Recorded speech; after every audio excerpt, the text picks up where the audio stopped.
जय हिंद साथियों, स्वागत है आपका अपना YouTube channel JMS coaching bye Siyaram sir में।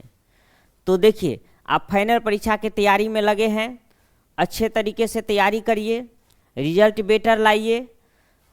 अब देखिए, इस बीच में आप सुने होंगे कि हमारे स्कूल में सेंटअप एग्जाम होने वाला है, सेंटअप परीक्षा।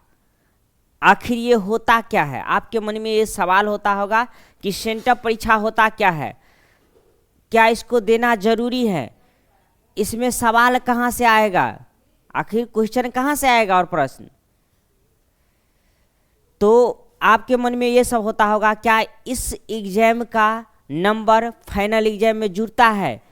ये सब सवाल आपके मन में आता होगा।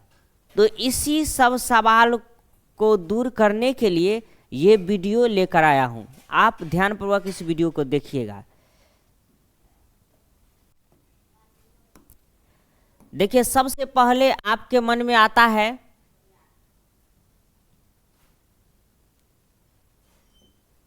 कि सेंटअप एग्जाम आखिर होता क्या है, सेंटअप परीक्षा क्या होता है। सेंटअप परीक्षा आपके मन में ये आता होगा।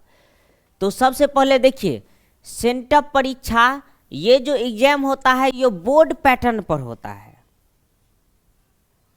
तो यहीं से आप बोर्ड की जानकारी मालूम हो जाएगा आपको। तो देखिए,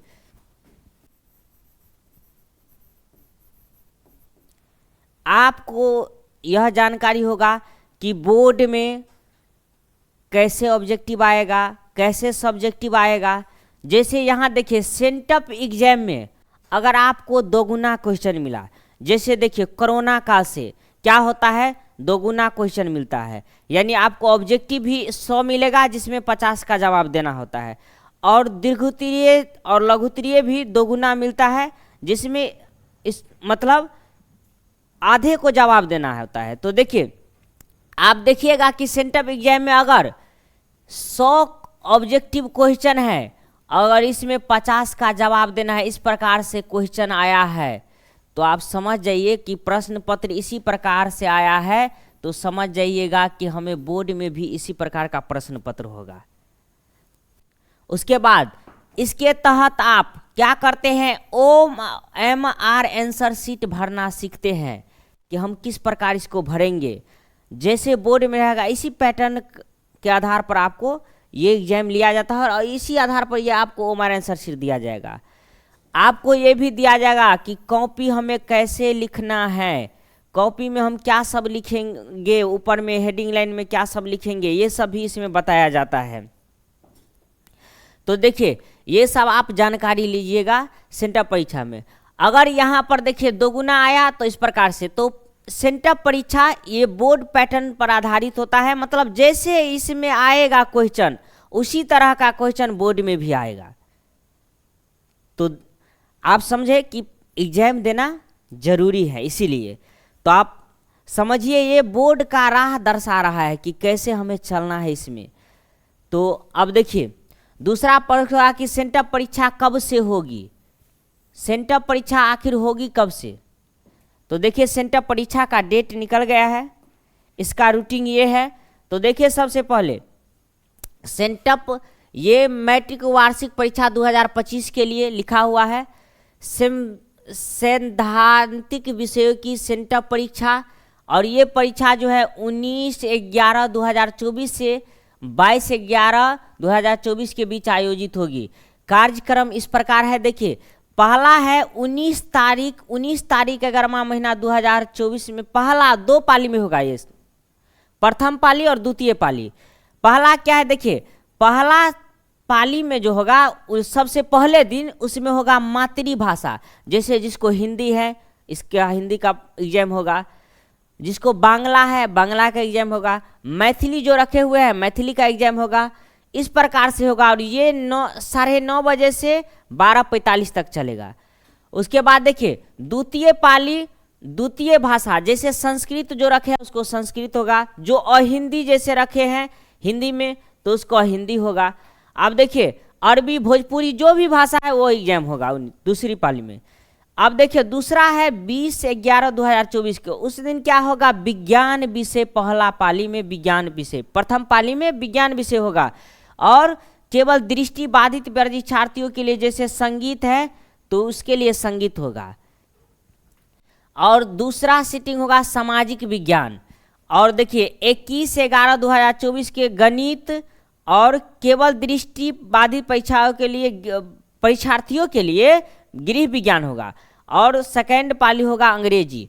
अब देखिए ऐच्छिक विषय में जो रखा हुआ है उसके लिए वो होगा इस प्रकार से, या कोई नहीं रखे हुए हैं इसके लिए कोई नहीं होगा, कोई एग्जाम नहीं, तो ऐच्छिक विषय इस प्रकार से होगा ऐच्छिक विषय। आप देखिए इसमें दिया हुआ है क्या ऐसे, तो यदि कोई विद्यार्थी सेंटअप परीक्षा में शामिल नहीं होते हैं, बोर्ड ने दिया हुआ है। अब देखिए क्वेश्चन मन में ये भी होगा कि परीक्षा का आखिर पैटर्न क्या होगा। सबसे पहले देखिए परीक्षा का पैटर्न क्या होगा, तो परीक्षा का पैटर्न इस प्रकार होगा जिस प्रकार से एग्जाम होता है और जिस प्रकार से बोर्ड में एग्जाम होगा, जैसे आप पढ़ रहे हैं सिलेबस जैसे पूछा जा रहा था उसी प्रकार से पूछा जाएगा। आप अगर फाइनल एग्जाम की तैयारी कर लिए हैं तो आप आराम से सेंटर परीक्षा में बैठ के जवाब दीजिए, खटाखट जवाब दीजिए, कोई दिक्कत इसमें नहीं होगा। हाँ होता है कभी क्या होता है सेंटर परीक्षा में कोई क्वेश्चन उठा लेता है आउट ऑफ, हार्ड क्वेश्चन उठाता है, तो इस तरह के क्वेश्चन नहीं है, घबराइएगा नहीं।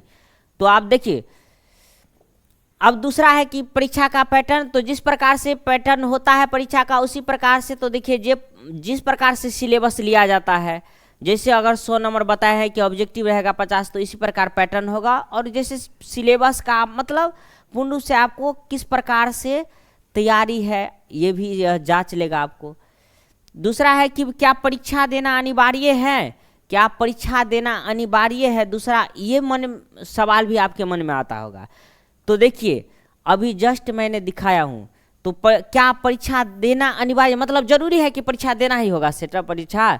तो देखिए बोर्ड कहता है कि यदि कोई विद्यार्थी सेंटर परीक्षा में शामिल नहीं होते हैं अथवा अनुत्तीर्ण फेल हो जाते हैं, अगर परीक्षार्थी इस बोर्ड परीक्षा में शामिल नहीं हुए या नहीं तो पास नहीं किए, फेल किए, तो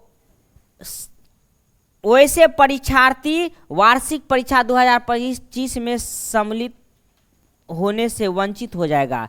अर्थात जो विद्यार्थी अगर इस सेंटअप एग्जाम में पास नहीं करता है तो उसको बोर्ड परीक्षा में बैठने नहीं दिया जाएगा, यानी वे फेल भी कर गए तो उसे बैठने नहीं। तो देखिए पास उसके बाद परीक्षा नहीं भी देते हैं तो इस तरह, तो देखिए ये आप ऐसे नहीं है, अभी तक ऐसा नहीं हुआ है कि किसी को फेल कर दे, स्कूल सभी को पास कर देता है।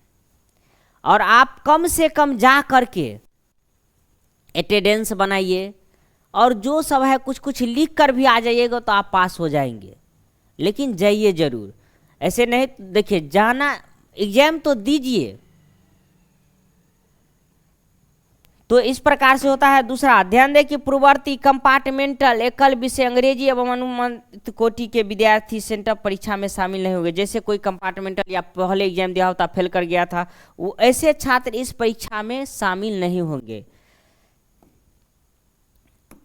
अब देखिए आपके मन में आता होगा कि ये परीक्षा सेंटर कहाँ होगी, तो ये आपके ही स्कूल में होगा, आपके ही स्कूल में होगा ये परीक्षा सेंटर, अर्थात सेटअप परीक्षा जो स्कूल में ही हो, तो ये आपके स्कूल में ही होगा सेंटर परीक्षा। क्या फाइनल परीक्षा में इसका नंबर जुड़ेगा? नहीं, इसका नंबर फाइनल परीक्षा में नहीं जुड़ता है। तो ये सब आपके साथ। उसके बाद देखिए आप सोचते होइएगा कि दे नहीं भी दे तो कैसे, जैसे आप तो एचएम से मिलते हैं कोई कि नहीं देंगे तो क्या होगा, लेकिन देखिए आप तैयारी कर रहे हैं ना, तो यदि आप एग्जाम की तैयारी कर रहे हैं तो सबसे मैं कहूँगा आपका कि आप जा करके एग्जाम में बैठे और जिस तरह आप बोर्ड में लिखना चाहते हैं उस तरह आप लिखिए सेंटर परीक्षा में, तब तो आपको मालूम होगा कि हमारा तैयारी कैसा है, हम क्वेश्चन को जवाब दे रहे हैं कि नहीं दे रहे हैं। इस प्रकार से अगर आप इससे पहले डर रहे हैं तो आप फाइनल में कैसे जवाब दीजिएगा। इसीलिए ज़रूरी है आप जाइए और इस जो भी क्वेश्चन पूछे गए हैं उसको जवाब दीजिए। तो इस प्रकार से था आज ये सेंटर परीक्षा के बारे में जानकारी। और कुछ अगर जानकारी लेना हो तो कमेंट कीजिएगा, मैं इसके ऊपर वीडियो बनाऊंगा।